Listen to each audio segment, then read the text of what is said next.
What's up, everybody? Welcome to the PixelPlay Podcast, episode 210. That's right, 210. Somehow we're still keeping going at this point. My name is Adam, aka CS Radical, joined as always by Chris, aka Jen and Chris, Kaylan, aka Catastrophe. All right, let's just not waste any time. Chris, how much money have you spent on the autumn sale? Why'd you have to start with that? Only I've spent $100. It's already a lot. So how much is this, Chris? How much? What? Sorry. Oh, hang on. I gotta change. You gotta that's look how at much you've spent. Oh, zero? Yeah, it's a zero. It's a big He fat doesn't zero. keep the tab open when we record this. He's just like cruising through Amazon. He's going on the storefront right now to see what else he can buy. Right now. I'm not gonna deny that the store is open. Okay, I'm not gonna deny that. It's just there. It's for emergencies. Adam, what we need you to do is we need you to get a little ticker tape on the bottom that just shows his spend throughout the episode. Just make a fake image where just by the end of it you spent $7,000 and it'll just be like, they put a pack on. It's normally $10,000, but it was 45% off. Chris, give us your credit card number right now so we can get this ticker tape going on. It's okay. It's just the three of us. You can totally say your numbers. Yeah, is there an RSS feed that we can use for that? You guys need the number on the back of the card too. Perfect. I'll get you set up in the same way that when I used to do charity streams, how we had the donation ticker up. I'll figure out some way to do it that way. Yeah. No, I think I'm done. I think I did my purchases. I'm done for now. There's a winter sale in 2 and a bit months. There's for now. Yeah, they'll get you later. They'll get me later. Hey, the new Shinobi and the new Ninja Gaiden 2D looking games, I couldn't resist. And they did have a pack and it was on sale. And so I was like, okay, I need both of these, so I might as well do that. Yeah, none of my single-player games were on that much, so I'm like, nah, we can wait still. Yeah. I'm also playing a freaking cosplayer. 80-hour game at this point, so I have time. Yeah. Nice. Well, speaking of that 80-hour game, you want to tell us what it is? Well, I mean, some still playing Trails, of course. Of course. So it's everybody's favorite section, especially Kaylan's. Hey, it's the JRPG anime section. All right. So there goes Kaylan, as expected. But yeah, I am continuing to get through that. I am, like I said, just about 20-ish hours in. Chris, I don't know how much you remember from playing the first game. I'm about halfway into Ruan, so I'm just about to go to the Royal Academy. Oh, nice. Okay. So I do remember that part. I've put a little bit of time in there now. The game continues to make me super happy. I don't know if I mentioned it last time we were talking, because for Kaylan, who wasn't here last week, and I'm going to force him to listen through this is the best Trails game. Still is after 20 hours. This is the best one, because they've streamlined everything extremely well. What I might not have mentioned is, this is the perfect goddamn animation for the way that Trails in the Sky is, because Trails in the Sky can be very cheesy, and good lord, did they know when to do it right now. Chris, you'll know this scene well. The scene where Olivia and Sherazard are drinking together. Yes. Favorite scene in the game. So good. So good. Those two. And because, I mean, obviously, Matt Mercer is Olivier, so, he sells it well. Matt Mercer in Peril is just really entertaining to listen to. Mm-hmm. But yeah, again, just to echo if anybody didn't watch last week's episode, if you've ever played a Trails game before, this is the best version of it because the combat has been streamlined a little bit better, so there's not too much complication. There is still, the traditional format. There's the moving around. There's the timing you wait for spells. There's the grids for the area that each spell covers. So, there's still those things, but there's not nearly as much emphasis on making sure that you have, all of these different, statuses that you got to keep track of and you want to try to abuse, and even the beat 'em up sections, they feel just a little bit easier to deal with. They're not nearly as over the top, and they don't need too much eye contact and everything. And the fact they also give you a good dodge that refreshes a special skill that can help you stun the enemy faster so you can move into the turn-based combat is also helpful. But still, the biggest thing to me is the fact that almost most major areas of the map you don't need to load to get into anymore. So if you're going from one pathway into Ruan into the area where the tower is, it's all one thing. The only time that it still seems to do that is dungeons and how in the inside of houses and stuff, which is kind of annoying, but there must be some sort of grid reason for how it sets everything up like that, because I guess the way they build the houses just aren't as big as the inside of the areas actually are. That's probably the issue. So if they could figure that out and just to have to, because it's weird to go from an entire open pathway, go to a town and then go to another pathway and it doesn't take any loading time. But if you walk into a house that's this tiny and is like you can run around the entire area in like 2 seconds, that needs a loading screen. It's a little weird. So if they can figure that part out, I like dungeons. I don't care if it needs a loading screen. Fine, like that's a little more complex. A single story house is a little much. I'm not too big a fan of that. But again, like having this game with proper voice acting now, 3D animation, it just ends up being like the perfect amalgamation of everything. And they're just going to keep getting better and better on the animation and the graphics front. Because again, like this is still a series that always seems to be like a generation and a half behind graphically, but that's because it's all about its progression and storytelling more than anything else. But like, as I said last week, if they can just keep slowly working to it being more and more anime and just like keep pushing that side of it, they could have something really unique going long term. Even if Trails like ends, like if they actually end the arcs they're in and decide to do something completely different, if they just keep this style and keep slowly evolving it to look more and more like, you know, as close to anime as you can get and just keep this same like combat and, you know, overworld format, I think they've got the formula now, and it's just like slight tweaks here and there and just keep making the animation better. It does look really good. Because like everything is firing on all cylinders. And again, Sky is also just one of those really good stories. Yeah, it was a really good story. From the original, at least. I haven't played this remake.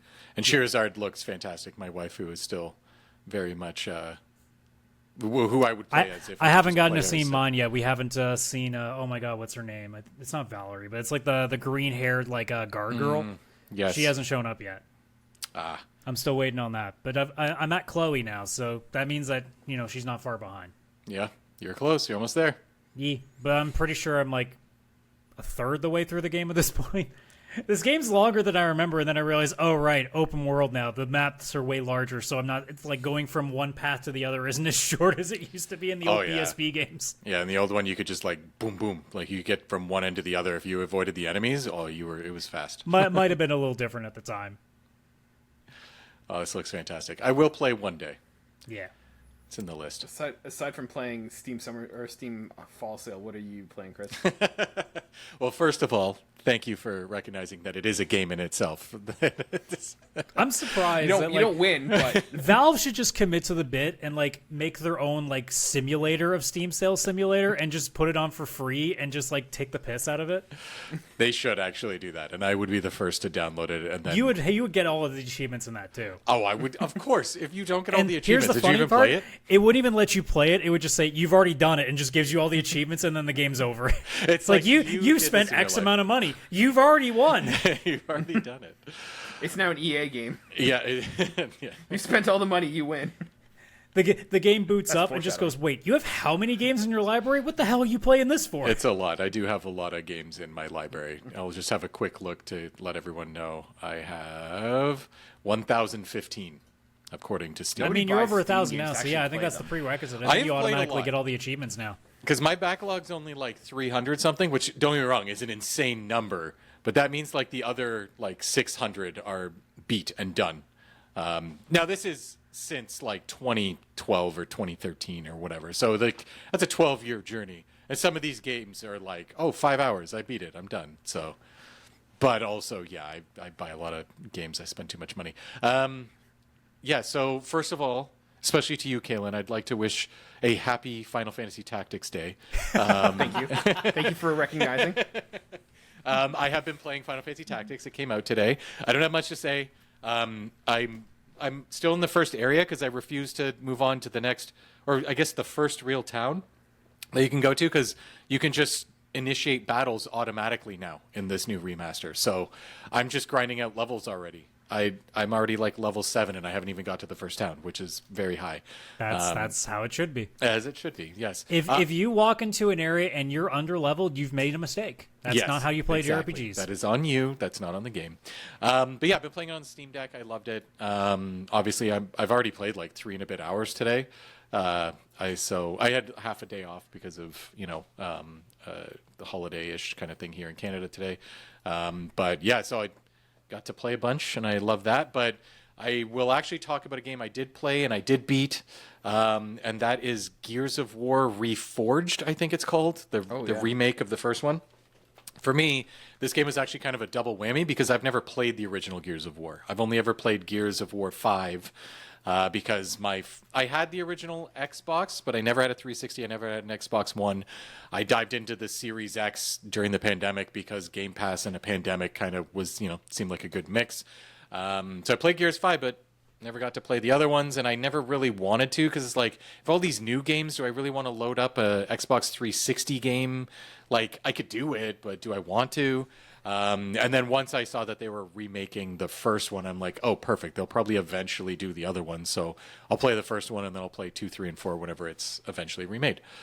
Now, this isn't a remake, though. This is a remaster, right? It's a remaster of Gears of War Ultimate Edition or something, which came out in the mid 2010s. So it's a remake compared to the original game, but I guess a remaster. They already kind of remade it, and they just remastered that remake. This is as confusing as The Last of Us, to be honest. But yeah, not as confusing. Let's be real. Yeah. Okay. Fine. But it looks and runs beautifully. It's crazy. This is like an Unreal Engine. I think it's Unreal Engine 3 that it's running, and then they've just put like another layer of code on top of it. So it's crazy at how well it runs. Like, it had 120 frames per second mode, like even just on the normal Xbox and everything like that. The thing runs on like any handheld device you want, even though it looks like the way it does. You'd think like, oh, this won't run 60 frames per second on a Steam Deck, but it apparently actually does because it's using this old code, which is very efficient, which is kind of cool. But yeah, I actually played through and beat this in like 2 days. It's not that long. If you just go in and play it beginning to end, I think it's like 7 hours. Yeah, the maybe. campaigns are surprisingly shorter than I remember. Yeah, it was pretty short, but I was happy about that because I just wanted to play a game, play through it, and then kind of finish it. And this hit that perfect spot. This feels very much like inspired by the Warhammer 40K universe. I'm not going to lie. I feel like Gears of War gets a lot of credit, like, of this cool IP, and it's like, but did they just look at that IP and just change it a bit? I don't know. It kind of looks very similar. This game looked beautiful. The music was great. It runs on anything. The only thing I'll say is that being a game of its time, some of those limitations are still here. And I don't mean technical limitations. I mean more just like ideas that they thought were really cool back then, which aren't as cool now. For example, if you're seeing on the video, there's a berserker or whatever the heck it's called. There's a couple parts in this game where those show up, and you can only kill them with the Hammer of Dawn, which is just like a satellite that like comes down and destroys them. Very, very cool. But like, there was a part in the game where it's like, all right, you're trapped inside with one of these things, and there's all these doors that you can't break open to get outside, which you need to in order to use a satellite and take the thing out. So you need to stand in front of this door. It's going to run at it, dive out of the way at the last second. It'll break through the door, go through it, get to the next door, and do that a few times in a row. And it is annoying as shit because it's a one-hit kill if this thing even touches you. Not even like runs over, just like you got a little too close and its arm touched you, and it's just this instant death. And it's like the game still has those moments where it's like, the berserker shows up, you have to run past it to get to the next door. I do that, but the NPC character that's with me, like one of my teammates, would like not follow me properly, and all of a sudden it'd be like mission failed because that character died. And I'm like, where even was that character? What do you mean mission failed? And every time you had to restart, you had to like restart from the beginning of that whole sequence instead of there being checkpoints each door or something. Like, it was a very annoying set of sequences that you kind of had to do. The game did have a few of those. Even the final boss on a moving train, very cool scene, but it's like this big general guy that has all these flying guys around him, and when the flying guys are there, he's invincible. So you have to like hit him with some heavy shit, like a rocket launcher kind of thing. That will disperse the flying things. Then you can just shoot it with your normal bullets. You go into that battle, I'd already used up my 5 rockets, and there was no ammo that anywhere you could pick it up. So there's like no way to take out the final boss. You can try shooting all you want and it wouldn't do anything.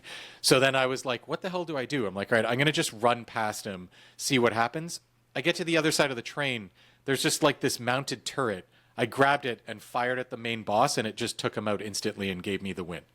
And I was like, okay.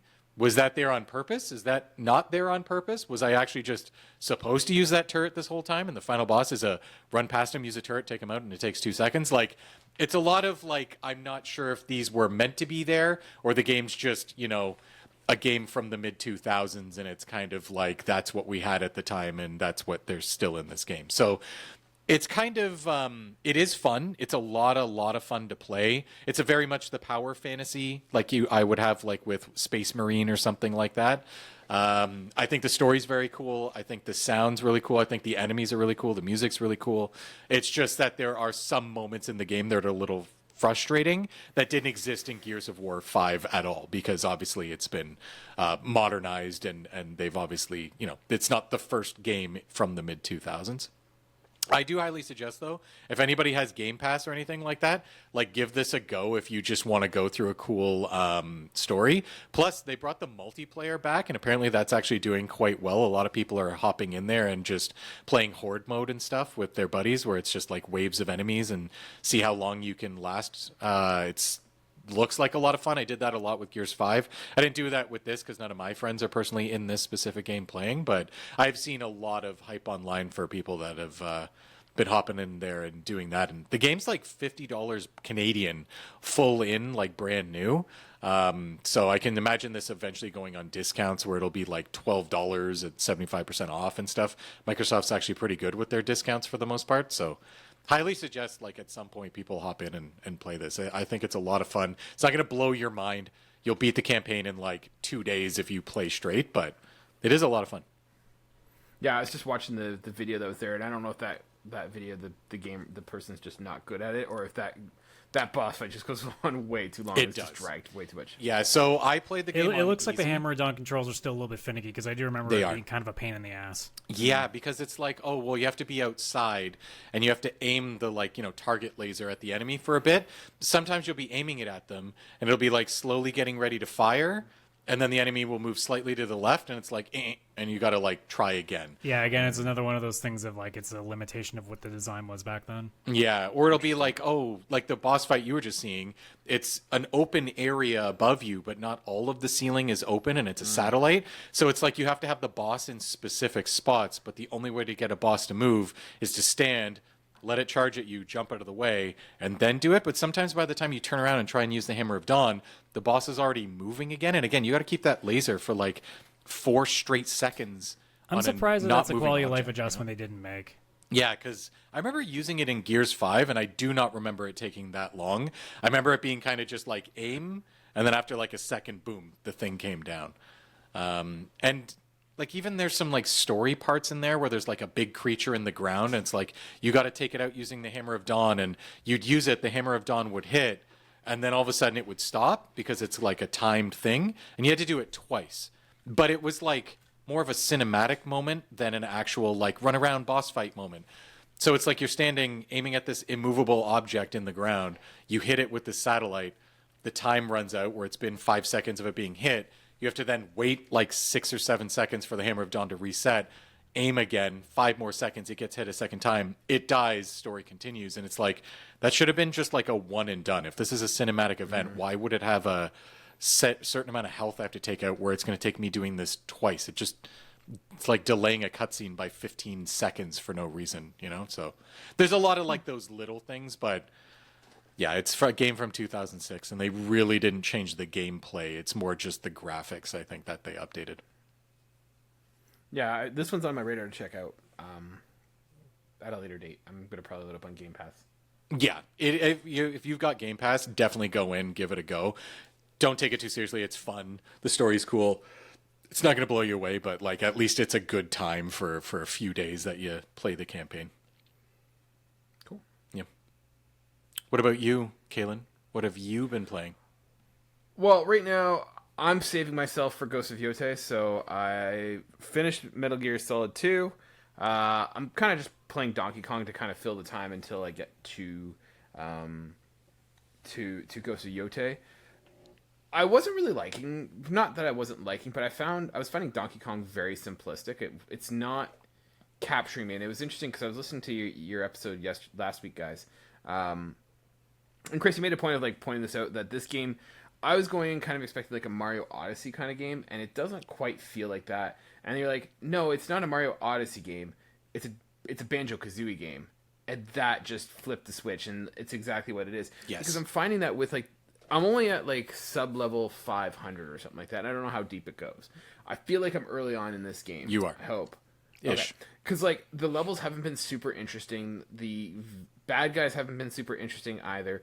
And I'm finding that there's not much challenge. Like all I have is I've got like this sensor, and it's just like there's a banana, and all I'm just doing is just going to where the banana is, just digging down or digging to the side. Like I'm avoiding, like, not intentionally, but I feel like I'm missing a lot of the crafting aspect of the game design, right? Like I'm missing a lot of the challenges, a lot of like the things that they're setting up, because the game's just designed that like I don't need to go that way. I could just dig my own hole and get the banana, and like I don't feel like it's a fun loop in how it's designed. And I don't, you could say like, yeah, but you could just go find the route to get there. But that's not how the game's designed. The game's designed that I could just go break anything. And so it wasn't quite hitting with me. I'm going to keep going with it. But for me, I'm at like the freezer level, and it hasn't hit yet as to like why this game's good. It's not bad, but it's not hitting. But what I want to talk to you about today, guys, was Metal Gear Solid 2.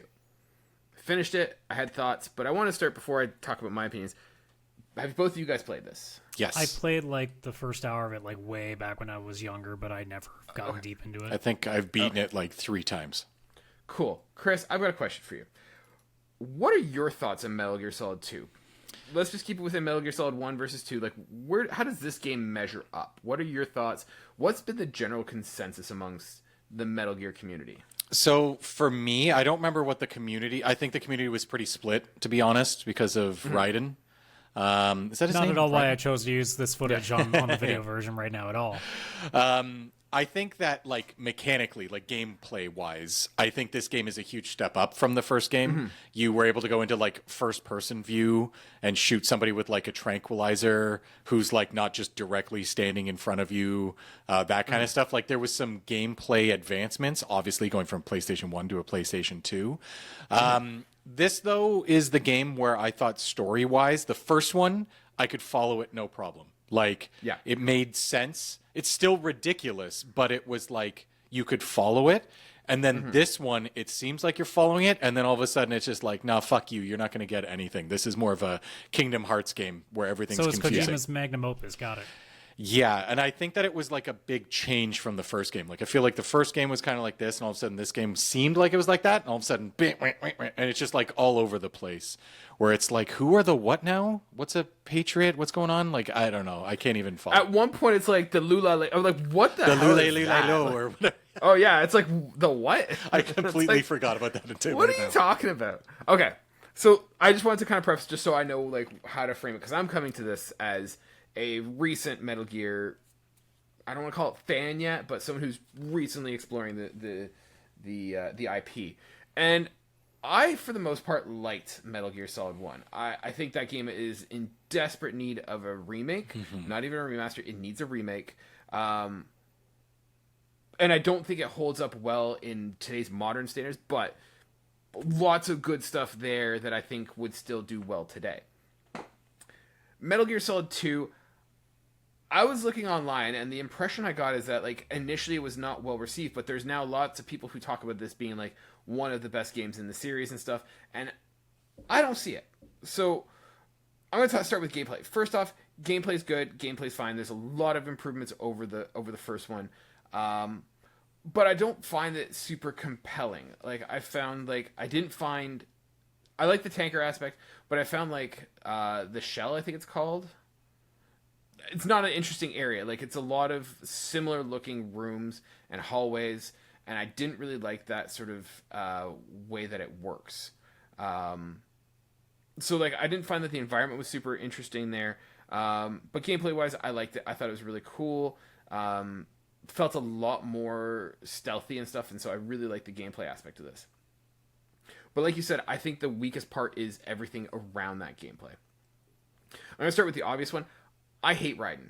I hate Raiden so much. I hate and it's not because he's whiny or anything, but he's such a bland character. Like, he's, like, inexperienced. Like, I'm coming from playing as Solid Snake, this badass, super spy, stealthy guy, to this like whiny sort of immature kid, and like he's not interesting, he's not compelling. But worst off, I find is like the Jack and Rose storyline is so annoying. I started skipping it because I just got sick and tired of like he's on this super important mission to save the president, nuclear war, and Rose is there just being like, "Are we dating? Are we okay?" Like it's like time and place, lady. And then it like I get that they're trying to go for something bigger and stuff, but like it doesn't work. Rose is annoying and can't read a room to save her goddamn life.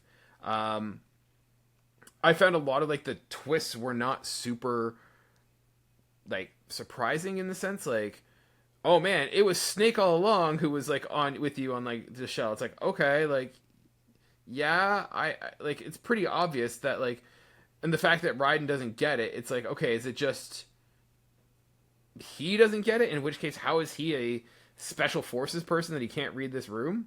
So that was an interesting.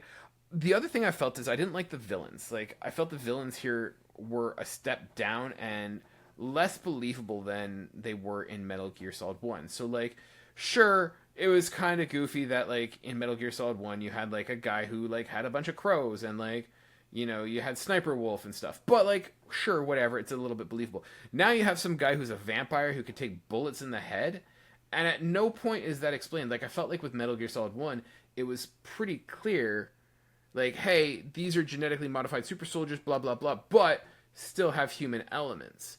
But like Vamp is just getting shot in the head and walking on water. Like what the hell? Like wait till you get to 3. Is it ever explained, Chris, why he does this? No, not in this one. Okay, cool. All right. So like it's just I felt the villain, and then you have like Fat Man who's like some specialist bomb diffuser who's like basically planting bombs all over this tanker, but also felt he wanted to bring his rollerblades. Like what the hell? Like it just screams very like early 2000s like, man, rollerblades are cool, check this out. It's I don't know, it's not super cool. And then I don't know, bringing Liquid Snake back seemed kind of pointless and unnecessary. I'm spoiling the game, but it's like 30 years or whatever, you've had time. So yeah, it just like I felt it was weaker, and then it very much like was trying to and fully acknowledge it like, hey, we're trying to recreate Metal Gear Solid 1. And I'm like, well, why? Like, we already have Metal Gear Solid 1. Why are we kind of doing a rehash? It felt very much like the most recent Matrix movie. You know that one they did where it's like, it's Matrix 4, but it's kind of Matrix 1 again. It's like, we already have that. Like, we don't need a subpar version of it. And so, for me, I didn't like this one. Like, gameplay-wise, it was fine, but I was kind of like, man, I can't wait for this to be over. I don't want to play this one again. I don't want to see Raiden again. It's not interesting at all. So that's for me. Like so far, it's one of 2 is a hit. So I don't get the hype. I don't get the I don't get like. It reminds me of that scene from like Knives Out where they're like, man, this is dumb, and they're like, so dumb it's clever. It's like, no, it's just dumb. And that's how I kind of feel about like Metal Gear Solid 2. It's trying to be this whole heady super smart thing, and it just comes across as very disorganized and stupid. So not a big fan. I'd give this one like 3 out of 6. Like, sure, if you want to play it, there's nothing wrong with it, but it is definitely not compelling to play. I do agree with that. I walked away from 2 when I was done it, not very happy. I felt actually kind of lied to because I feel the beginning of the game when you're on the tanker as Snake is actually like flawless. So good. That part is amazing. That's like a 10 out of 10 experience. You're Snake, you're on this tanker, there's all these enemies, you're kind of getting on there, what's going on. That was like the Metal Gear Solid 2 I wanted, and it felt like a huge upgrade from Metal Gear Solid 1. But then all of a sudden, you know, the tanker sequence is like a few hours long at most. It kind of cuts to whatever, and all of a sudden now you're riding on this shell, and that's like the actual main game. And it's like, this is not as good. Raiden, or whatever his name is boring. Him and Rose stuff is boring. The shell is like kind of an annoying location. So while the gameplay is upgraded, again, first person, being able to like shoot an actual tranquilizer at a specific body part kind of thing is great. yeah, I just felt like it didn't hold up. And then by the time you get to the end of the game, it's confusing as hell. You're like trying to Wikipedia what's happening, that you don't understand it. Yeah, I walked away from that very disappointed when back in the day when I played it. Like, I bought it, I think, like as a launch title, I think I bought it. The other thing, like, I didn't like it from a gameplay aspect is that, like, you're playing with, like, weapons shooting the whole game, and then, like, the last hour, they're like, oh, hey, here's a sword, and now this is all you use. And it's like, what? And it's not even, like, interesting to do the sword combat. The sword combat kind of sucks. It's literally Skyward Sword at levels, like, use the right stick to swing your sword. And I'm like, no, we're not doing this. We're not doing this, Kojima. Yeah, I don't know. He's like, he just was like, wow, my first game was so good. And the studio's like, do whatever you want. And then he was like, oh, okay. And then it's like, no, we shouldn't have said that. Yeah, I will say the third game. Do you have the third game in your collection? I do. It comes in the collection. I think I'm going to hold off, though. I think for the the better remake? way for me to play is to do the Delta. I think Yeah. I'm not liking the camera controls and how it works. I really am excited to play it. I want to kind of see Big Boss and what he's doing and stuff. But I think I need to play it in that sort of, and I'm getting the impression, correct me if I'm wrong, it takes that Metal Gear Solid 5-esque gameplay in terms of camera controls and A that, little and bit, imposes- yes. A little bit. It's And like impose- it's like a hybrid between the two. Yeah, but it's not so much just, hey, here's fixed camera, you're looking at it from top down. Like, you've got a little bit more freedom to kind of control it. Yeah. Yeah. So I think I'm going to wait, and I think that's how I'm going to play Metal Gear Solid 3 as Delta. I think that's the best chance that game has for me. Yeah. And I will say that Why? the What do you third say? game, like even back when I played it, because I did buy that at launch again, I was like, you get one more attempt, Metal Gear, and this is your final attempt. And I was extremely happy with that game. Like back then, it was way better in my opinion than 2. And I think Kojima got a lot of like flack for the second game, and like we didn't like this and this and this and this. So he's like, all right, you know what? I won't do any of that, and I'll just do this. And it feels like a lot more like Metal Gear Solid 1, but with a different location, more of a jungle, but still like upgraded graphics, upgraded gameplay, but still at least that feel of the first game, I would say. Way more than 2. Way more than 2. Okay, cool. Yeah, because like if they're like, hey, you like 2, here's more of it, I'm out. But the impression I got is that 3 is more like 1 with 2's gameplay. Yeah. Metal Gear kind of released the same way that the James Bond games did with Daniel Craig. Here's a good game, here's a bad one. Here's a good game, here's a bad one, here's a good game. Like 1, 3, and 5 are great Metal Gear games, and 2 and 4 are like, I don't think I want to play these. I'd play like the tanker part of 2 and then uninstall it. And then 4, I just don't want to be Old Snake. I just don't want to play that game at all. I'm in my whole crusade of playing the Metal Gear, I'm not revisiting 4. No. Like, I'm good. No. That game's way too long with too many cutscenes. Yeah. 1, 3, and 5. Just That's all watch you need the to movie. play. It's the same thing. Yeah, I was going to say. Indistinguishable. Yay. But Ghost of Yotei is coming next, so that's this weekend. Yeah. Well, that sounds like a good segue to a show where Ghost of Yotei somehow actually wasn't shown there, which we were all genuinely surprised What by. is Sony doing with Ghost of Yotei? Like, this game is I'm just, okay with that, honestly, because we both collectively at the end of the stream, because Chris and I streamed live for State of Play, we were like, thank God, because they don't have anything else to show with it, so they've just been showing trailer after trailer of the same shit, and we're like, cool. Yeah. And For some reason, my YouTube thing, the only preview I get is Ghost of Yotei, and it's the same trailer twice back to back. Yep. Yeah. It's just like Sony's like, hey, did you know that this game exists? It's set in Japan. Like, yeah, no shit. Like, just we know when it's releasing. I'm like, we'll buy it. It's fine. We don't need to see it again. Show us something else. They're gonna throw a curveball, be like, no. Like, see, Assassin's Creed, Shadows is coming back. It's just Assassin's We Creed. also have a samurai Japanese game. Yeah. The next game, Ghost of New Orleans. Haha, just kidding. See? It's Well, not don't in worry, Japan. they're gonna throw us off too, and like Onimusha comes out as well soon. So, Yeah, true. but State of Play, like, I don't. Did you get a chance to see like at least some of it, Kayla, or did you just kind of just breeze through like what trailers you wanted to watch? I like watched a bit of it and then I breezed through the rest kind of thing. So Because like generally, like the consensus that both me and Chris had was it didn't like hit us like over the top. Like we didn't go like holy shit, we weren't expecting that, but they did everything that we asked them to do, minus the like one big surprise that we weren't expecting. I think we both gave it a B plus, Chris. I think. Yeah. Because we thought like it hit everything that we wanted to. Like Wolverine was okay, that's the prerequisite. If it's not there, this is already a failure because you need something to announce. Even though there's no date, like it's fall 2026, Generally, like Insomniac games are somewhere in October, so that's probably the likelihood. That's going to be their fall. Oh, their 100%. fall release. Yeah. That's the big holiday. But like game. you at least know when the big thing they're going to put out in 2026 is coming, and then they put out a myriad of stuff that's coming out either in the next couple of months or in like the first 6 months of 2026 as well. Like they gave you a relatively like decent chunk of games for what was essentially 40 minutes of time. See, for me, I, like just to kind of take over the conversation and kind of talk about my review and my score. I don't disagree that it wasn't the worst state of play, but I don't think it was that great either. In the sense, like I'd put it in like that sort of B- category. It hit everything that we expected, but like at the same time, it didn't. Right? Like we were seeing games that we had already seen and just kind of more of a deep dive into it. But like I still have just as many questions about Wolverine. Like it would have been nice if they had said like, "Hey, here's Wolverine, and here's an example of like what." Well, I imagine that was more of a like, hey, like here's so you know we do have at least a potential window for it to release. They did also say later, Insomnia did confirm that they'll have a much more deep dive in the spring, so we will expect to see something later. But I mean, again, State of Play is like, I don't look at them as being the, you know, like the showcase. That's a different thing. Like the State of Play is like, hey, here's a myriad of stuff just quickly, with like maybe one or two things to go a little bit deeper, and that was Saros this time around, where they did like a good 5 minutes on that.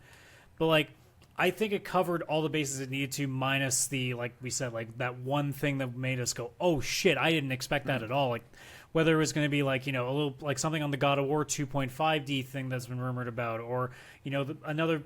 We keep joking, oh, the Final Fantasy IX remake. Surely this time it'll get announced, and it just never does. Like they did perfectly fine, and a B+ is not saying like that it was like the best thing they've ever done. It was more being like, hey, for State of Play standards, they kicked it out, they killed it, they knocked it out of the park compared to normal State of Play standards. Yeah, in that sense of like, if I'm I don't the think student an A amongst the rating class, for it's not the strongest I don't one, think but- even like a B rating for a stream like that's like is necessarily saying like anything other than it did everything you would expect it to. Like the A is reserved for okay. I didn't know that was going to happen. Like that kind of level. Oh yeah, A it is wasn't reserved for the Xbox showcase. Yeah, That's like where, that's the a one who's B been for a doing the heavy hitting showcase lately. would be way worse than a B for a State of Play. True. Yeah.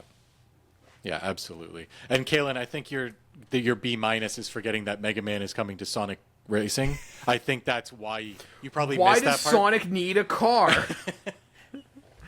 Now gonna you're die not on this understanding. hill. Mega Man now he needs to be there because he is the car. Mega Man's dog turns into the car, rushes the car. This is the craziest, coolest thing that's Wait, ever happened. so Rush can be a car. Rush is fast enough to be a car, but Sonic's not. No, Sonic, it can't turn into a car. He's a hedgehog. We've discussed Kaylan, this. Sonic's trying to be nice and let everybody have a chance. have you It read doesn't any make of the sense. lore? He's so fast. Gotta go fast. That's Sonic.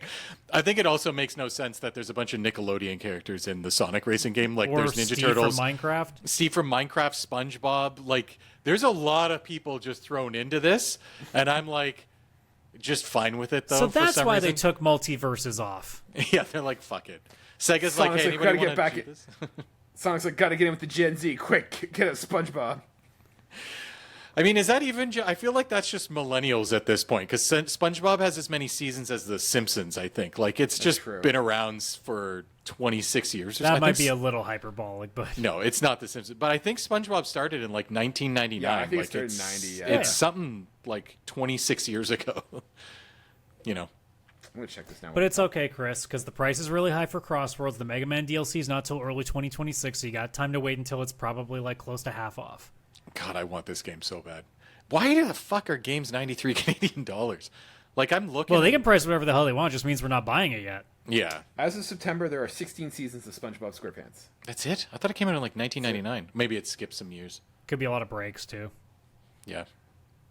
Man, Either way, I want to be a voice actor on that show. That's like a job for life. no kidding. So obviously, like the standout was Wolverine. Granted, did we see like anything major in terms of gameplay? Not really. I mean, we kind of got a sense like I don't know Wolverine's how gonna be in it. open world they're planning on it being, but it seems like they're not going like the full Spider-Man route because it seems like No. they're kind of Do you want it to condensing be, into though? smaller No. areas. I No. think it's linear. Do you want an open world Spider? No, I'm or not open saying I world do. Wolverine? I'm just saying it looks like that's what they're leaning towards. Yeah. For me, I want them to kind of do what they do with Ratchet and Clank. I'd like to see like, hey, go to this area. There's a small like open world level, and you can explore that kind of like we see with Ratchet and Clank, where you go to a planet and it's like small little part that you can explore, do all the stuff, and then move on to the next one. Yeah, I'd be good with that. I'd even be good with like an Uncharted 4 very linear kind of like, it looks very open because obviously all the scenery, but like you're just going this way, like there's a path, it does seem like they're leaning into like the alleyways. here's a small map, this is where you're going to be for like the next couple hours, then we're going to move on to the next one kind of deal. Yeah, it has been a while since we've had like a linear PlayStation exclusive, right? Like I think the last one that I can think of was like, I guess Astro. Like Last of Us. Yeah, Last of Us. Astro Bot, I guess, if you 2. want to call it that, but I don't. Not really. But that's not even like no. It's like you got different But I mean, in ones. terms of like a story linear progression. Yeah, story linear. Yeah, that's probably the last one. Yeah, I mean, it looks cool and stuff like that. Like, I'd be curious to see like what the game looks like, because like, is it going to be a hack and slash game? Because like, I don't know how you do Wolverine to be not a hack and slash. I think it's a hack and slash game. Yeah, with like finishing moves where it's like tap the punch button and you just keep stabbing some guy in the head until it's like the finishing. I imagine moves they'll and be stuff. building it similar to kind of how like God of War's combat will be, in the way that it's like it's like a bit meatier, I guess so. Yeah. like hand-to-hand combat. Yeah, I guess that's actually one gripe I did have with the Wolverine trailer, is it kind of opens saying a mix of cinematic and gameplay elements. And like the gameplay was the very cinematic moments where the player's not actually in control of the character. Like it's in engine, but it's kind of like in Spider-Man where it's like press triangle and circle to do a finishing move, and it gets very cinematic for a few seconds where like Spider-Man finishes off, an enemy in a cool way. It was a lot of like those moments in the trailer, and it's like, I get that's gameplay, but it's also not what it looks like. It's not just engaging. It's not you actually doing it. That's like you pressed one button and a little cinematic finishing move happened kind of idea. So. And that's what I was kind of saying with this game. Like, I feel like, yeah, cool, like they're announcing it, we got to see it and stuff, but like we knew they were making a Wolverine game. Like, and granted, we weren't supposed to know because it was coming through leaks, blah blah blah blah blah. But like, we've known for so long that I feel like they should have come out and been like, hey, yeah, here's a quick snippet of one of the levels of Wolverine and what you're doing and stuff. I think that'll feel be like at the this point, spring, because if it's not coming till the fall, they have no reason to rush it. Yeah. Yeah. They did that with Spider-Man, too, where they showed, like, the whole scene under the bridge, I think, where you're chasing the lizard. I think that they released that once in one of the State of Plays, and it was actually just, like, a 5-minute segment of, like... Was it a State of Play, or was it the showcase? I think that was the showcase. Oh, it could have been a showcase. That is true. But I guess, like, my thing is, like, we don't have any idea of, like, what the story's about. We have no idea what the gameplay's about. Like, all we know is they're making a Wolverine, and there's new blood tech, and the guy from Spartacus... They've got another Aussie playing a Canadian. I don't necessarily have a problem with that, because we're still talking it's a year out, right? Yeah, it's like more of a cinematic trailer. My issue is just they said in-game. Like, they shouldn't have said that. They should have just, like, been like, here's our debut trailer or whatever you want to call it kind of idea. Because we didn't get to see actual gameplay, in my opinion, for the most part. And on the flip side, too, like, to even devil's advocate even further, I don't even think I necessarily care what they're going to do about it right now, because it's Insomniac. I have to trust them to kind of see where they're going with it anyway. 100%. So like them showing just a little, like a teaser is more than enough for me to be like, okay, no, I'll keep an eye on things, and then when you actually you're ready for a deep dive, I'll be waiting. Like it's kind of like that. It's not like, where Saros, like, yeah, it's nice to have a whole thing with that, because sure, if you've seen a Housemarque game, you might be able to know, but like a lot of people still aren't really sure what that means. So for them to give a nice deep dive on that was definitely a much bigger thing. And I feel granted, like that game's also coming out in 6 months. So yeah, that game's out a lot sooner. Yeah. Before we move over to Saros, I just want a quick question: who thinks Spider-Man's gonna be in this game? I don't think he will. I think if he is, it's going to be like a DLC kind of thing. I don't think he'll be in the main game. If he's there, it'll be like a post-credit thing. I honestly think they're going to be like completely in its own area. Like I don't think they're going to have any referencing to it yet. Yeah, I could see like a post credits where like Wolverine's like up about to like kill somebody and some web hits his hand against a fucking wall and then it cuts to black or something. Oh, that'd be cool. Like I could see something like that as a very little teaser for like a future project, but I don't think he'll actually be in the game for the most part. Because like the other part of my brain is going like, why would Spider-Man even have anything to really do with this at this point when we were only at Wolverine and at this point, as far as we know, Mystique, Omega Red, and a Sentinel? Like, we're still like wondering, okay, is there any other X-Men that are going to appear in this? Like, I'd be way more interested in where that's headed first than I am about trying to merge these worlds. Because, I mean, we don't need to rush that, for God's sake. Wolverine's going to be in Japan because it showed that he does go there in the game. Miles Morales is going to be there for a school trip. It's going to be Miles that shows up. And he's going to be like, "Hey, Wolvie," and he's going to be like, "Sup, Miles?" And then Well, that they're makes just no going to do sense. their own Peter's shit. the one on vacation. No, that was a different. No, Peter's done his vacation. That was in the No, Miles this is Morales older game. Peter. He's now the chaperone. Oh, see, he's chaperoning. I like it. So many things we can do here. So many cool things. All in Japan. Insomniac. It's actually Insomniac. Ghost of Yotei. Find us right It's here. also Link just Or- Ghost of Yotei. Or Deadpool. No, could- I don't want Deadpool. I could see him, but I don't know if they have. I don't know, because I feel like Deadpool would need his own game. If you're gonna do Deadpool, you got to do a Deadpool game, and that would be a different altogether thing. Yeah, It would change the tone too, because I feel like they're going for a very gritty, dark, real thing, and then you have Deadpool coming in and Ryan Reynolds being like, "Hey." yeah. Can we also just talk about how M-rated that actually is? This game, like, this looks bloody. Yeah, and they didn't graphic, hold and back. I love that. I love. But they're not. But like, if I remember, they're not people; they're robots, and robots are okay to kill. Oh no, they're well. No, I still think that they're not going to hold back. I don't know. Do robots have that much blood? I didn't realize that robots It's were made fluids. that way. Oh, just Fluids. fluids. What is this? Mortal Kombat 2 Cool. on the Super Nintendo? It's not blood, it's sweat. No, Just hitting him really hard. This one's flying off. I think they're definitely going to pull all the stops for that to be like, all right, Yeah, I hope we so. we can make an M-rated game work with this. It's already rated M. Like, they don't have to do anything else now. They don't have to hold back. Like, oh, we can't make it too graphic. It's rated M, but like not. We're just gonna make it a bad. lowercase m. A lowercase m. It's like mature-ish. I am excited though. I do really, really want that game. Yeah. Yeah. So quickly, just popping in about Saros. As a guy who really loved Returnal, even though I never finished it because I fucking suck at it, I will definitely be playing Saros because that game looks fucking amazing. It does look cool. It does look really cool. Is it going to also kick my ass? Oh yeah. But I got Yeah. a shield now that I could use so that it only kicks my ass second time. Yeah, and you get one free like revive Sorry, in the the game. third time. As someone who didn't like Returnal, I didn't like the way that they designed Returnal. I didn't like the hardcore roguelike element, like, hey, you die, you start back from the beginning. And especially when it first launched, it was like very unforgiving. Like, you have to finish this run now or you start over. Like, Yeah, it seems was like very- they're being a little nicer with Saros now. Yeah. I feel like they've taken that message, and so while I'm not sold on this game, it definitely intrigues me. Like, they were saying things I like to hear, like having a second chance revival, having shields, and then also saying, like, when you die, like, you can upgrade your kits and get skill points and, like, progress. That's what I'm looking for. Like, I want to see that. Yeah, like Even if I you want die to be in a able to run- see that you've, even though you die, that you've got something for it. Yeah, I Yeah. got some progression that's making me get closer and closer. So, where they lost me in Returnal, this game is at least on my radar. I'm going to see what it looks like when it comes out, but I'm more open to this than I was to Returnal. Yeah, like Returnal was if it's cheap, I'll take a look at it. Saros now, I'm like, okay, we'll think about it a little bit more as we get closer to launch. It just, but it does feel like just a part 2 of Returnal, like a new It skin does. of Returnal. It It's looks like also- a it's- better version of Returnal. It's also going to depend on what happens around that March timeline, because it could be also a case where if enough stuff comes out in that era, then I'm like, well, I'll see you in like May or June when it starts to die. Yeah. Yeah. Yeah, I don't have much else to say because I mean it just seems like Returnal with much more improvement, so I'm Yeah, not no. really going to complain about Yeah. that. No. Let's see. We already talked about CrossWorlds. I'm a little bit mad. Thank God that I haven't canceled my PlayStation Plus yet. But like now I'm going to be staring at Alan Wake 2 for all of October, being like, do I want to play a spooky game? But I really want to play that one level, and now I can do it for free. Yeah.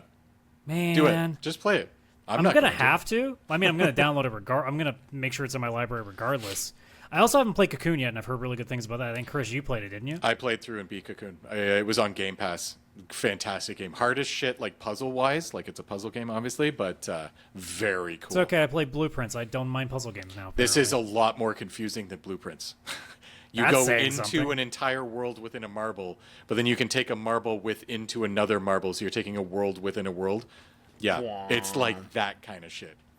But yeah, I'm gonna be staring at Alan Wake 2 once I have that saved in my library. Being like, all right, is this the time that I try to not shit my pants? All right, well, Just live stream it. Just do that. That way we can all watch you suffer, so I don't have to. There you go. It's not a bad idea, honestly. Although I'd have to quickly research what the story of the first game is because I've kind of never played it and I don't really want to. So you're an author. Things well, are dark. I mean, but flashlights make things. But that's dark. the thing. If I play the Herald of Darkness level right away, I'll understand because that's the whole story. That's got to be it. Yeah, that's all there is. The first game does have them too, so I don't know. You might want to at least watch that scene. It's very cool. Speaking of games that will kick my ass, and I'm not sure if I want to play that, but I still kind of do. Let It Die Inferno, because I did actually like the original Let It Die. Not like I never beat it, because again, those kind of games like Soulsborne-y hard games just never stick with me long enough. Let It Die though has an art style that at least gets your attention, and they definitely have gone even further with it with Inferno now, and that'll be out in December. So that might be a pretty good spot for it when not nearly as much will be out in like December, January. So that'll be a very interesting spot for it. But it'll probably be another one of those things that I'll wait until it's like way cheaper because I don't want to risk hating it after 2 hours. Fair. I know, Chris, you're excited. You could maybe play Microsoft Flight Simulator on your PS5. I'm actually I was going to talk about this because I think this is the first time in a state of play a Microsoft game was shown. Like Microsoft games have been obviously already added to PlayStation and they sell their like crazy. You might be right on that. But they weren't ever in a state of play. It was always like Tokyo. Call of Duty might be the exception. Maybe Call of Duty, but even then I don't know if it was it's like not. It doesn't have Microsoft. I also name. wouldn't necessarily, even though it's owned by them now, I'm like, I don't really consider Call of Duty to still be a Microsoft license. Like, Microsoft Flight Simulator is not some IP that Microsoft bought. They've had Flight Simulator. Like, I had one of them in the 90s. Like, this is a Microsoft game. And it was in a state of play with, I think, PSVR support and like PS5 Pro support, so this might be the better way to play it than on Xbox's own shit because they don't have VR or a Pro edition of their console. So very, very interesting. I was gonna say yet, but apparently Costco doesn't even think it's worth carrying the base ones in their stores anymore. So I mean, if question for you, who called who? Did Microsoft call PlayStation or PlayStation called Microsoft? I don't know, because both are feasible. Microsoft is like losing consoles, obviously. They're like getting so far away from it, it seems. So it's like, hey, we're selling so well on PlayStation, can you please show this game? But also PlayStation, it's like the last 6 months, the top selling games are all Microsoft games because Sony hasn't had anything. So they may have been like, hey, Microsoft, can you please put one of your games in our state of play? Like, this is starting to feel to me kind of like the Nintendo and Sega after Sega got out of the consoles, because Sonic wasn't on everything. Sonic was just at first like GameCube. Like, that's where his game started going when the Dreamcast was gone before it went full multi-platform. I'm starting to see, like, I don't know. I could see Microsoft being like, you know what? Sony's kind of like our best place to sell some stuff right now. Let's just focus on that and PC, and like that'll be it. I don't know. It's pretty crazy. But yeah, no, I'm not buying fucking Flight Simulator for my PS5. If I was gonna buy it, which I'm not buying Flight Simulator. One, I have Game Pass, and two, I've played Unless enough. it's on Steam sale. You that is exactly where I would. I don't know if somebody gives you a PSVR 2, Chris. I don't. What the fuck would I do with the VR? I don't want to. Whenever I play Flight Simulator, fly a plane in VR. No, whenever I play Flight Simulator, I'm not playing it like an actual simulator where I'm in the cockpit. Then what are you doing? I'm doing the You're third doing person it where wrong. it's just Flight Simulator is a screensaver game. You open up the game and go, I want to be flying above Bora Bora in this plane. The game starts, you're above it. It has very beautiful music. I turn off all the hub elements and just kind of fly around. And it's like a screensaver that my controller is controlling. Like, that is it. That is all I've done. I remember I once opened up the game. I set up a flight from, like, Toronto to Orlando. I flew it. It took me, like, 5 hours of real fucking time. Landed the stupid plane. Nearly died after 5 hours. And then I went, I am never fucking playing this again. What was the point of this? Like, the 4 hours in between, I was like, okay, autopilot. Like, what do I... You're just watching a plane. What is happening? Like, And? That's it. That's it. I don't know. Also, this fucking game was buggy as shit when it came out. I would be trying to do some of the licenses, and it'd be like, okay, land here. Perfect. Failed. And I'm like, why? And then I looked it up online. They're like, oh, that's a bug. So you can't even play the game because it just auto-fails you. Who's playing Flight Simulator on a controller? Like, That's where I tried it. I did try it on the Xbox. that's the problem. You need to have this. You're missing the simulator in Flight Simulator. Yes, I should just buy that whole setup and then hook that up to you're not PC. navigating a sub to the Titanic. You need the real controls.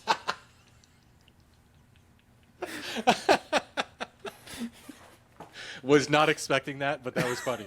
That was very funny. But other than that, the last game I can think of that looked interesting. Deus Ex getting a full-on remaster, which I figure Kaylan would be curious about. I want to talk about so much right now. This is like my biggest yes, but also my biggest ugh.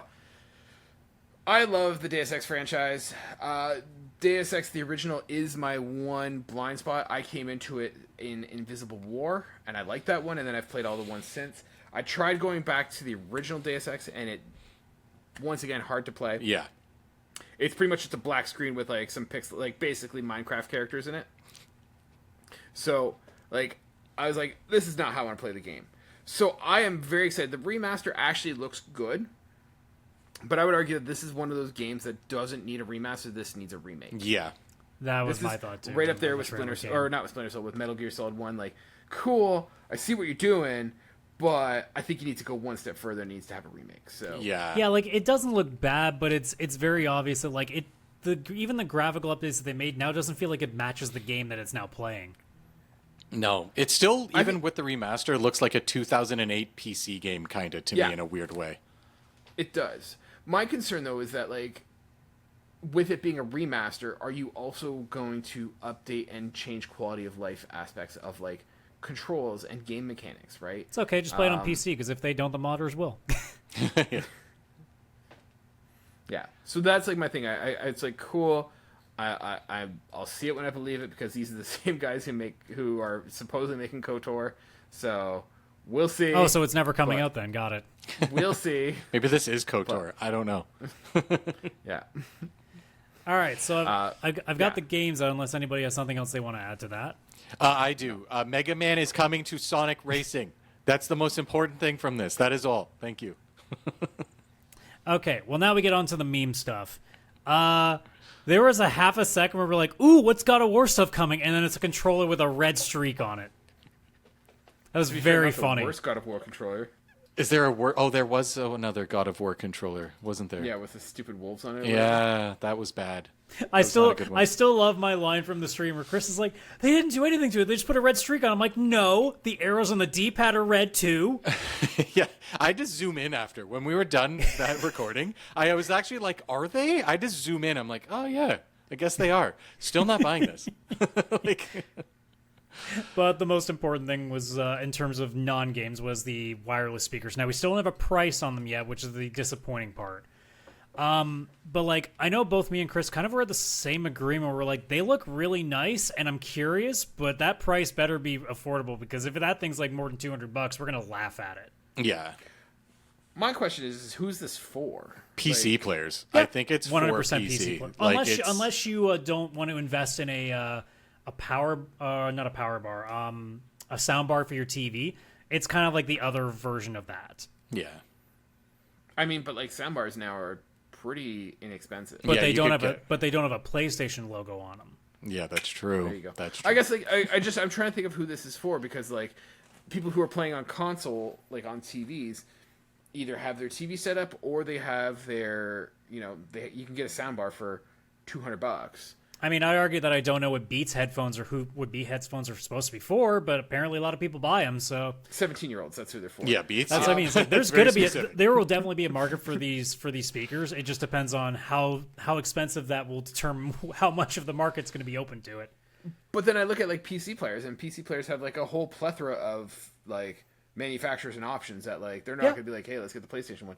Like, frankly, I've got all 3 PlayStation headsets. Don't ask why, it's a whole long thing. But, like, I don't know where, like, I don't see the quality. Like, I know they're supposed to be, like, 3D. I don't hear a difference. Like, that I don't see the premium. Like, I'm paying $250, $300 for headphones, and in the games that they're supposed to be for, I think I do. The difference is a lot of studios don't seem to use it. Yeah. Yeah. So then why would I be buying these like, you've not proven that. I don't know necessarily if the speakers are anything other than just what they are, which are just higher end speakers probably. Yeah. I wonder. Oh, go ahead, Chris. I was going to say, I have a theory about who this is for. I think there's actually two things going on here. I think, and this is a conspiracy hat on, of course. I think Sony is seeing that the console market is going, slightly lower each year, or kind of right now compared to what it was a few years ago. And PC numbers are going up. It's the only one that is still climbing. So I think that obviously, just like how they put their PlayStation games on to PC, they're updating the controller now, their PS5 controller, that you can connect up to 4 devices to it now. You can have it connected to your PS5 and PC, not at the same time, but you can switch between it like super easy by a press of a button instead of how it was before. I think that this is for two different people that Sony's trying to grasp. One, PC players, where it's like, hey, if you're going to play PlayStation games on your PC, why not have PlayStation headphones that are also detachable? Because PC... It's also for like the people that have moved from PlayStation to PC, and they're like, okay, you feel guilty that you're not turning on your PlayStation anymore, so here's some speakers so that way you don't feel as guilty. Yeah, there's that. You're okay. You're okay. But PC speakers aren't ever like this in the sense of where they're also but detachable. These are plugged in and they sit on a base, but you can actually pick them up and they're almost move like them. Nintendo Switch speakers. Yeah. So I think it's for that, but also there's a large number of people, Adam, you're kind of one of these people, that plays their PlayStation at a desk now. There's a lot of people. I have a few friends that when they play Destiny and stuff like that, they are not on their TV. They're sitting at a desk with their controller plugged in wired because they want the lowest latency. It's like a PC setup, but they're using their PlayStation 5. And that's why even the PS5 had to have a 1440p menu mode put in for like the actual resolution of the console and everything, because so many people are starting to play at their desk. And I think it's kind of like, hey, if you play with your PS5 at your desk because you have a PC and your PS5 hooked up to the same monitor, here's some speakers you can now use with that PS5. It'll connect directly, where PC speakers, they'll connect to a PC very easily because they plug into the stereo ports. PS5 doesn't have that port, right? So I think this is kind of a solution for the people that use their PlayStation at the desk. And then it has the added benefit of being able to be picked up. And do you also have a PS Portal and you want to play in bed? Bring the speakers with you. Put them in, on surround the sound nightstand bed or whatever. Yeah, I think that's ridiculous. One on each ear. There you go. I think it is ridiculous. They showed that in the trailer.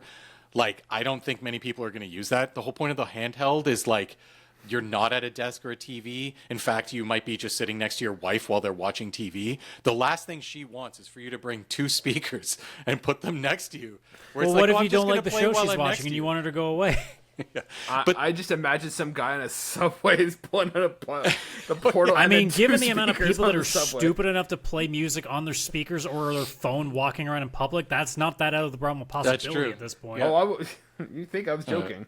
Yeah, but I think it's for people like that are their PS5 or at their desk, or Sony's like, people are moving away from PS5. We still got to keep them in the ecosystem. What if we had special speakers and stuff like that, so that when they're at their desk, at least they still remember the PlayStation. Remember, they'll buy a DualSense Edge as the controller for their PC and buy the PlayStation games all on PC and blah, blah, blah, blah, blah. Yeah, I just, once again, for me, the Sony audio stuff has not been stellar. That I'm craving. Yeah, for I don't Sony's think that they're like PlayStation 6 must audio. buys. No, I don't think these are going to be the highest quality. The price is also going to dictate that, especially. Yeah, yes. If these are like $150 where they're like not expensive, like PC speaker wise, like if you want really good ones, you're spending a few $100. If these are like $150 and they're versatile, will they'll connect with your PC and a PS5? Yeah, if it's similar to like what the wireless gold headset was, where it's a really cheap, efficient option for Bluetooth headsets, I think you can make a case for it. If they're more than $200, no. I don't even care what the quality is. And the other problem that I'm encountering is if they're too tall, I can't make them work on my desk either, because they're going to be in the way of my goddamn monitors because I don't have the arms for them yet. Yeah, I already looked at my desk. If I were to buy these things, they'd have to literally go behind my monitor on each side. Which kind of defeats the purpose. It defeats the look of it. Yeah, 100%. So, yeah. They're wireless. You could rack them to the back of your chair. That's actually what's coming out next. Sony's having a backpack where you just put these 2 stupid things in this specific pocket I was of the about to PlayStation say, like, backpack. Where's the PlayStation chair? And then I realized that Square Enix not that long ago announced that they were making Final Fantasy VII Remake gaming chairs. Yeah. Oh, I could see that'll be it. That's when you know PlayStation is like, fuck, people are moving away from consoles when they make a chair. That's what they remember the fucking gaming chairs to be like the ones that were like they were like rocking chairs that sit right on the ground, but they had speakers on the sides. Yes. Yeah, they still have those. Yeah. I had one of those, and even back then, I'm like, I actually don't kind of get the purpose of this thing. Yeah. Yeah, sound shouldn't be beside you like that. It's like more should be at you. We eventually need the chair that actually like locks us in a proper like sitting position so we don't fuck up our back. That'd be really nice.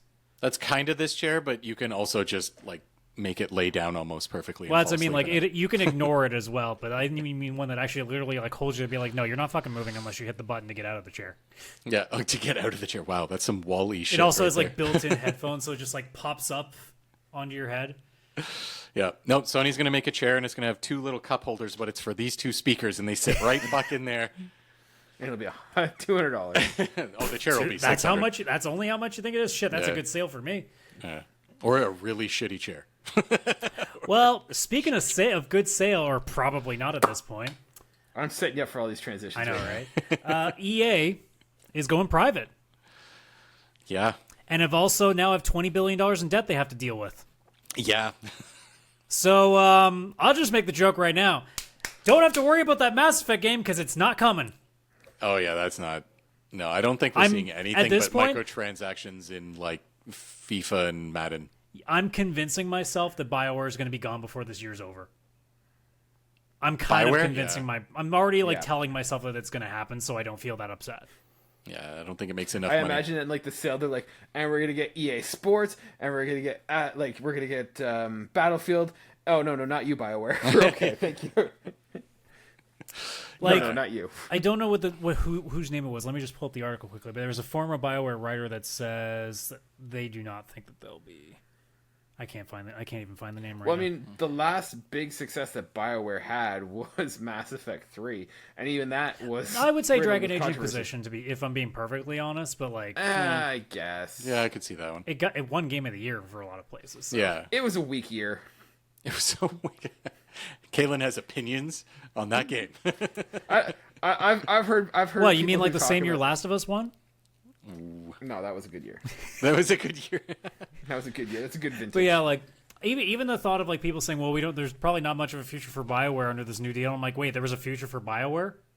Yeah. I'm surprised it's still honestly going. I think the only reason it's going is because of the recognition it has. Yeah. Did they make cachet. the Mass Effect Legendary Collection? Did BioWare do that? I'm sure they probably got somebody else to work on, but it came out from them. No, yeah, I know. That's what I mean. Like, I wonder if they even had to do the work for that or if knows? it was outsourced. I don't even remember at this point. But like in general, like the sale like doesn't mean anything to me. Like I've seen a lot of people be like, "This is bullshit. Like, why are they taking Saudi money?" I'm like, guys, it's EA. Are you really that fucking surprised? Yeah. It's just BioWare did make the Legendary Edition. Oh, okay. Sorry. the only thing this means to me is, well, I guess I have even more reason not to play anything that EA throws out. Cool. That's gonna be real hard for me. The only thing I'm upset at is Star Wars, like Jedi Fallen Order and stuff. Like, Oh, I forgot about that. that better be okay. That's the only thing. I don't care if they sell it to another developer or the people leave and go somewhere else. Like, just as long as that series is okay. Other than that, I probably don't care about EA. Trying to think what I would care about. What I is the think that's it. last good EA game that I've given a shit about? That's a great question, Adam. Let's see here. Mass Effect. Yeah, It for may- you, okay. it might be. The only ones at this point would be Josef Fares' games. That's it. Oh, right. He's under EA too. That's also going to be interesting because you know Split how much Fiction. he's very happy to state his opinion. He might be looking to get the fuck out of there now. Yeah, he might. Yeah. Yeah. I think like the problem, like there's a whole bunch of issues we get into with this sale, but like the one thing that I think, like removing politics from it or anything, and I forget who I heard this from or like where I read this, but like the issue is that like it wasn't sold to another game developer, it wasn't sold to another publisher. Like, say what you will about Activision being sold to Microsoft, at least Microsoft was in that space. What they're selling this to is private equity. Yeah. right? Yeah. And the whole purpose of that is not to make games, it's not to build a portfolio, it's to squeeze income. And it's never at the it's never done in a healthy way for businesses. Yeah, It's not if you done in a think like the sustainable manner. Ultimate Teams and It's EA Sports games are squeezed. bad now, it's about to get Yeah, way that's the thing. worse. EA was already known for this bad practice. I'm not even saying that like the games are going to get worse. The studio might not even be here anymore. Like with private equity, it's oftentimes just get what you can out of it immediately, squeeze it, and then toss it aside. Yeah, true. That it's not even a matter of like, oh man, EA is now owned by like these organizations. It's possible, and I'm kind of going to my own words here now. It's like it's possible it's not even going to be here shortly. Like it's not long for this world. Like this might be, not to sound Well, like I said, it was sold for what, 50 billion, and they have 20 billion in debt. Like that's a lot of cuts. Yeah. Yeah. There's going to be a lot of FIFA. I can see this being the end of EA. I don't think it'll be that far unless they just change the name. I can't even see them doing that. Like the sport, like there's no way FIFA goes away. Like there's too much money in that. Yeah, like I think it'll be that we lose all the non-money making games. Not that they didn't make money, but they don't. There make may be sports games that equity leave. money. Like NHL might go. Yeah, I could see NHL maybe Like going. 2K That's might like- 2K might take the opportunity to now have sole control of hockey again. Yeah. Which isn't any better, honestly. Yeah. I could see them just making like FIFA and just like that's the only FIFA game and that's probably made. Madden. Yeah. But like worldwide, I think FIFA does way Oh, better yeah. than Madden, and it's like a crazy, crazy income. I feel like that's the reason they bought it, like the equity firms. I don't know. But is FIFA still that big? Because like, Oh yeah. and I'm not in Oh, it. yeah. No, Oh, hear yeah. me out. I'm not in this space, but like from what I've heard, like isn't like football club or like FC or whatever supposed to be like become the new like. Well, that's like, what it is. It's the same thing. They just took away because Yeah, I think they- FIFA was bitching. they Like lost the we FIFA still call it license. FIFA because it's the same reason that we still call the Rogers cool. Center here in Toronto the Sky Dome. Fair. It's like Fair. we don't I'm care not, what I'm we not in this rename space it. at all. Like I'm not playing that. Yeah. As you can clearly tell, I'm not a sports guy. No, it's fine. Like I'm even looking at stuff like at this point, like if you really were just trying to keep what's really important, they're keeping FIFA, they're keeping The Sims because they can milk that for all it's worth and do very little work. Yeah. And then after See that, I being don't a mobile know. Game. I don't know. Like I guess Battlefield probably, but I don't know. It'll be interesting to see how Battlefield turns out with it now being owned by the Saudis. True. We'll be attacking the UK constantly. I don't know. I'm not saying. It's just going to be interesting because typically those games kind of focus in like the Middle East, and it'll be interesting to see how if that's at all impacted or not. I have no idea, but just Yeah, like there's I don't. This is so far out of our element to really have like a full comment on, but like I couldn't help but have to say something about it, right? yeah, 'Cause we're not business. Because we're also looking at this just seeing like it's EA, it's being now sold to private equity. This can only go bad for like developers. Yeah. Like obviously for gamers too, but EA's never been great for gamers for like 20 years at this point. So like that's not that surprising. I'm scared for a lot of people's jobs at this point. Mm-hmm. And like even more so with all like the Microsoft layoffs may look like nothing compared to what might happen here at EA with this new purchase. Because like I said, 20 billion in debt. That's Yeah. a fuck ton of jobs if you want Yeah. the easy way of getting that money back. yeah. Yeah, I'm trying to find like earnings reports from like the FIFA, FC and The one basketball and stuff. upside I can think of is in order to make some of that money back to pay off the debt, they could sell some of the franchises and maybe some things can get cared for. Yeah. Bye BioWare for Maybe. Well, and that's a good point. Like I can see Like them selling, Josef Star Wars Fares games. could do something really cool and like go somewhere else and like or even just go on his own, like who knows too, but like taking certain franchises especially like maybe you could put like the BioWare franchises in like someone's supervision and maybe it can improve. Like I don't know.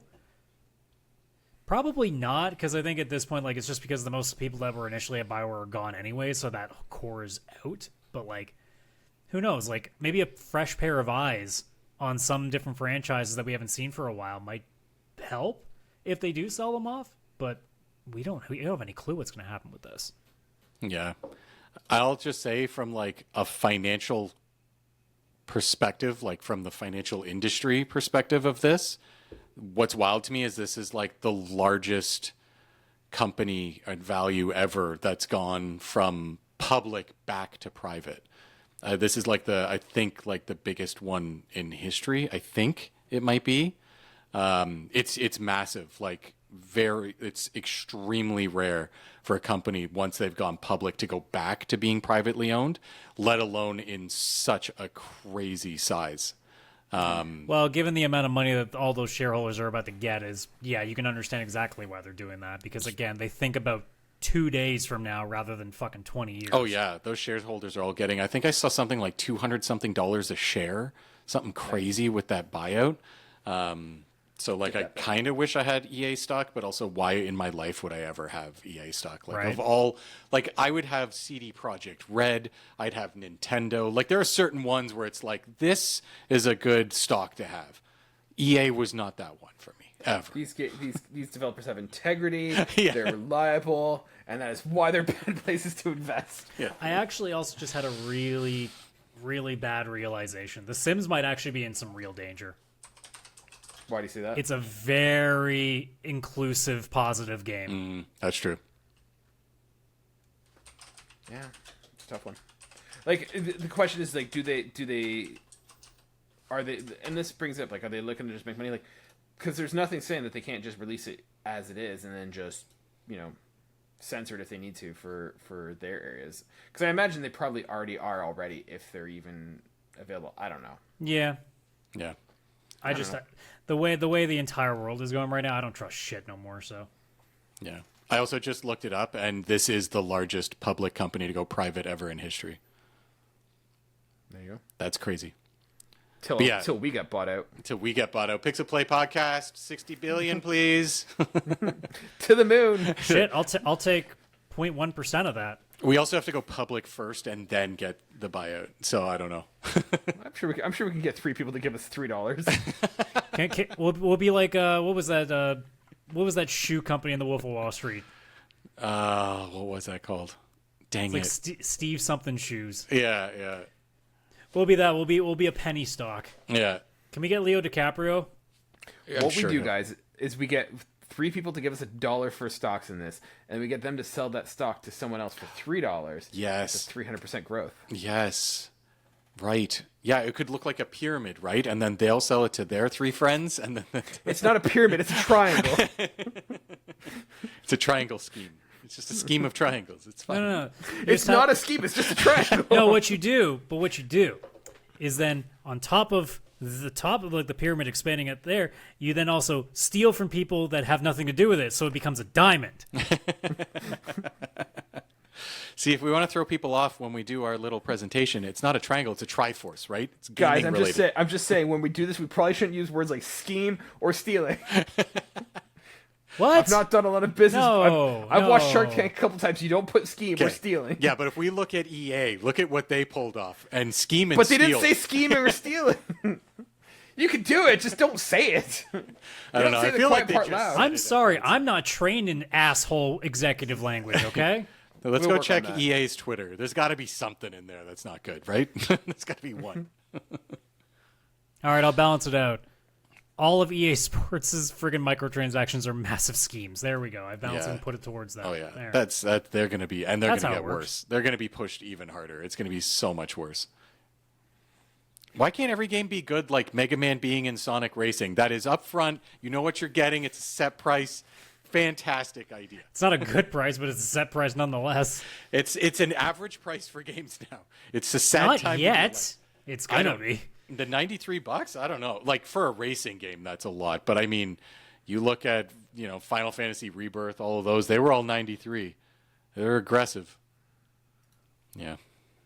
But anyways, Mega Man. It's great.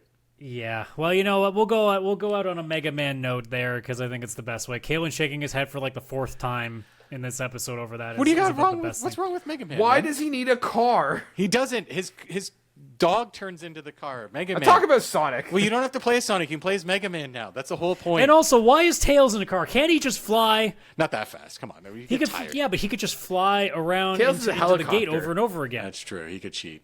That'd be cheating. Tails don't cheat. I don't know. Guys, the whole point is Mega Man. Like, this is, you guys keep going away from Mega Man. Who cares why Sonic isn't running? You're not Mega focusing. Man.